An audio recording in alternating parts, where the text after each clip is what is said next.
thick and very, very milky, right? Keep an eye on this because it's already changing color, right? It'll continue to do that. Look at that. But now I need to find the top of the water table. So does anyone remember how I'm going to do that?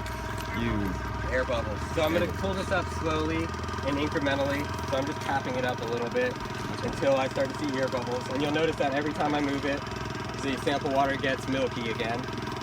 I think there's a lot of clay right here. It'll definitely look different in the field. It'll probably be more organics, more dark colored stuff. But here we still have water, still no air. We'll keep going. Keep going. 6 inches Of course, down. I'm really close to the water here, so starting to pull a little bit of air, I think. Might just be from me moving it. Yeah, you got bubbles. Some bubbles coming through. So I want a little bit more bubble than that. I want to be pulling mostly air. Ooh, and I felt it change. And this rod will usually stay in. It'll kind of lean to the side and keep itself up. I should have done it up there. Yeah, I'm like, okay.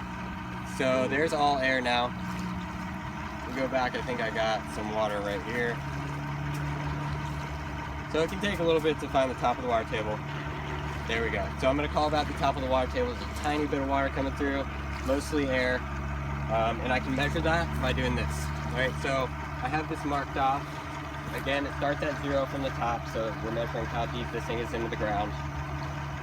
And it's not going to be a super accurate measurement, right, because we're next to the hole. Things are kind of collapsing in here a little bit. But I have this right at about 11 inches. You can see the 12-inch mark is here.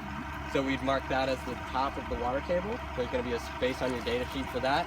And now we want to go a foot below that. So I want to go to 23 inches to collect my sample. So the hole's kind of filled in now, but let's see if I can work this down.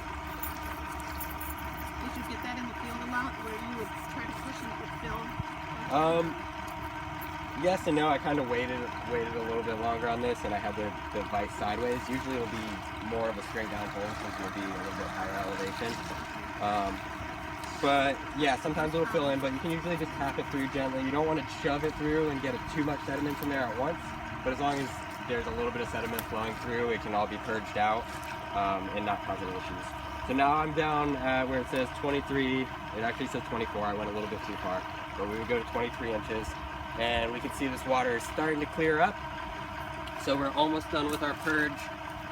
And now it's almost completely clear, right? Compared to this milky mixture that we have over here. Chocolate. Yep. From you. Good job. So it looks like we have some clear water now.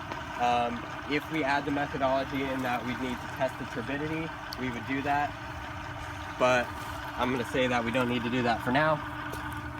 I'm going to grab my sample bottle and begin collecting my sample.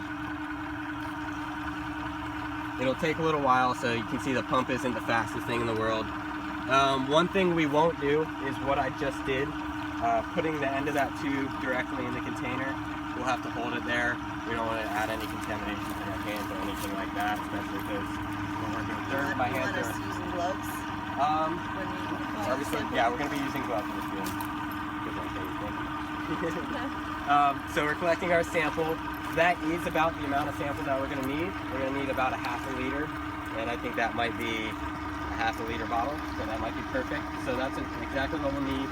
And remember that after we fill that bottle, directly after we fill that bottle, we would want to put a sample of water in our Myron ultrameter, is what the other meter is called, and test for conductivity, resistivity, pH, and temperature.